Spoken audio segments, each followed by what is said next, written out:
Automated cars, automated social feeds, automated checkout counters, automated ads crafted in the shadows of our digital footprints.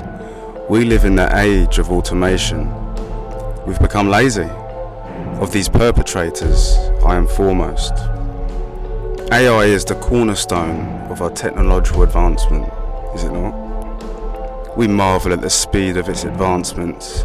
We look to the skies with star-reflected pupils and tremble at the thought of these machines taking us into the depths of the cosmos. But does AI belong in the arts domain? Humans have a tendency to ask how before if we should. This catastrophic, erroneous order of questioning is something that the father of the atomic bomb knew all too well. When they both detonated in World War II, the words came to him, "Now I have become death, the destroyer of worlds." Tell me, faceless one, have you ever held the weight of 200,000 corpses on your shoulders? With these tragic histories left aching behind us, we should cautiously develop our technology. Do you not agree? Unfortunately, it seems our morality, in comparison to our machines, is still in its infancy. Janelle Shane's TED Talk shows the bizarre AI that attempted to make new flavors of ice cream with curious results. See the flavors of ice cream they generated. Tasty, right? Or when asked to travel from A to B, see how they managed to traverse this digital distance. Technically, they done what they was told. We can clearly see that we cannot predict our technology even when we think we have given it a clear directive. So, we want Grammarly to make us better writers. A to B, right? Simple. But do we arrive at the destination? Are we witnessing the birth of machine art?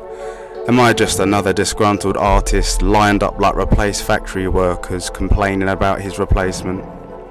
In my, granted, limited opinion, language is one of the most malleable objects in the universe. Perhaps that is why it is the word of God that shapes the world in Genesis. Since it is neither in time nor space and has neither atoms nor weight, we can shape it freely like clay. We create universes and worlds from our imaginations and mold them into something so unique and idiosyncratic that it is truly one of a kind. There have been many authoritarian attempts to control language directly. If a person does not have a word to describe oppression, they will never conceive they are being oppressed. Of course, I am not saying Grammarly is a dictator robot waiting to overthrow society like Skynet. I am simply outlining the danger of direct control of language and, by extension, our thoughts. Take a look at this list of inclusive language that Grammarly will attempt to change. You can see here an entire political ideology has been embedded into this very software, and I suspect most users are not even aware of this.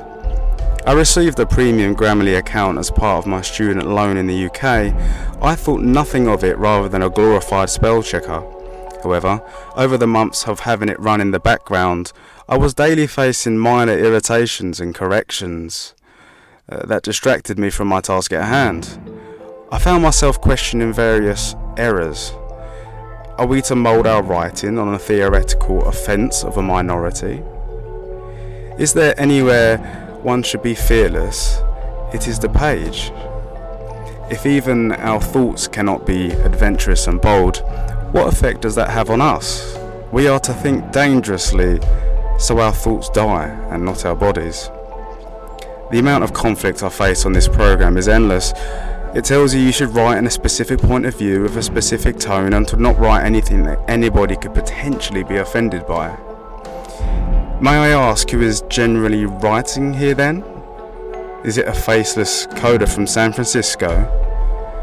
Its lack of neutrality is abhorrently evident. The definition of something creative is its originality. Tell me, how is one to be original when constrained by an ideological constant persuasion? Grammarly is a parody of intelligence. It is the copy of the creator. It does not change its mind nor learn or expand like a true organism of language.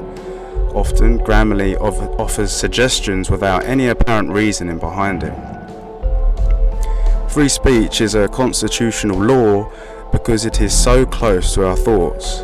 The majority of people think in words, so the manipulation and alteration can be a lot more pernicious and dangerous than you think. On the surface of it, it seems like a helpful tool, freeing up time and aiding in minor grammatical mistakes. Grammarly becomes particularly dangerous when it starts teaching you to moderate your tone. It is deluded to believe there is a right and wrong tone. All tones, such as in daily conversation, have their place, do they not? Should one abandon the passive for the confident? Well, it depends. The circumstantial variable is exactly what the AI is blind to. My reservations are more in the fiction domain, mind you. Although I would still use this program and ones like these with caution, since when has expedience and ease ever come without cost? Besides the actual monthly cost, there are more pervasive and subtle damages one endures without notice. I had a hunch that this program was problematic, but only really considered it with greater objectivity when I began writing my morning pages, a practice that is used with long form, written with the old-fashioned pen and paper. Immediately I saw my spelling was certainly not where it should be. As a millennial, I have always had autocorrect, always. Just like one who always uses a calculator to solve math, I had not used that part of my brain to remember the structure of words. Words I certainly should know. I may differ from you, but when I am trying to craft a document, I furiously type to my destination. How many times do I wonder, have we corrected a comma here and a spell check there, all without actually checking for the fault? We simply correct and move on. I must admit, my disdain for this technology has grown over the years, and when I look back over the first tentative few years of writing, I definitely can see a pathological effect this AI has had on me. Ever since the advent of autocorrect from the Nokia 3310, just like a man who hasn't studied for his timetables, I do not know the math of language or the language of math. Don't get me wrong, it certainly has its place. I'm thinking of academic essays and perhaps grammatical errors one can resolve before sending a document or email flying off into the digital abyss. But art, isn't that the very essence of humanity? Or are we just cogs trapped in a biological system? The very definition of art is something human. So, how can a machine create it? Here's an example. I write a poem that says something in more words than necessary. Grammarly flashes tautology with that insidious red underlining. Hear me out. This verbosity was used throughout history. Shakespeare, Woolf, Plath. Circumlocution is a documented literary device, and this textual economy is not superordinate to any literary device we choose to use. The AI also disregards lyrical concept, both desired emotion I felt or we felt when writing and our intent to share that. They make axiomatic presuppositions that are yet to be unanimously confirmed. Who said the most direct, succinct sentence is the correct way to write a poem? This is not maths, but something created by the binary of 0 1s, I suppose, would think such a thing. I believe prose should be left to the creator. Also, verse, in my humble opinion, an abject abstainer from this editor. Remember when you used stabilizers on your bike? Well, what would have happened if you never took them off? It would have ultimately limited your potential, right? Furthermore, who said it was a good idea to edit as you go along? I routinely need to get it on the page, throw it on the wall and see what sticks. Having an editor in creative flow is like a parent overseeing a child's game. It stifles creativity. It's rigid, restricted, forced. I say again, AI does not belong in the arts domain. It is quintessentially human.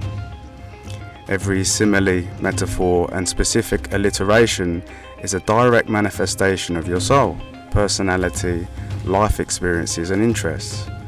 A sailor will use ship adjectives and metaphors. A doctor may use anatomy to convey his point. My message is simple. I don't want a machine that thinks an effective use of words. Maybe I want my unique flawed combination.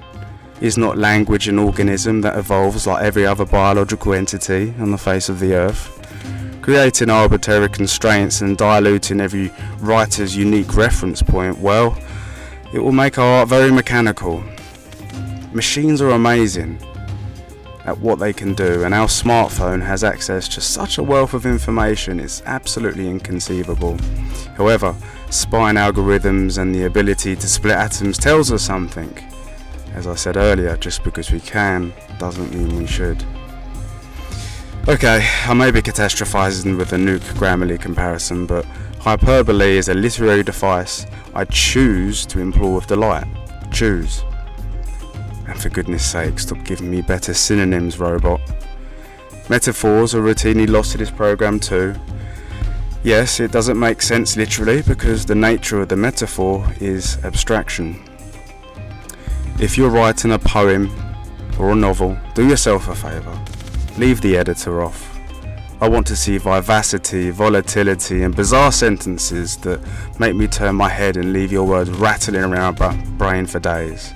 If you're an artist, try writing without stabilisers for a while. You just may enjoy the dangerous freedom it comes with.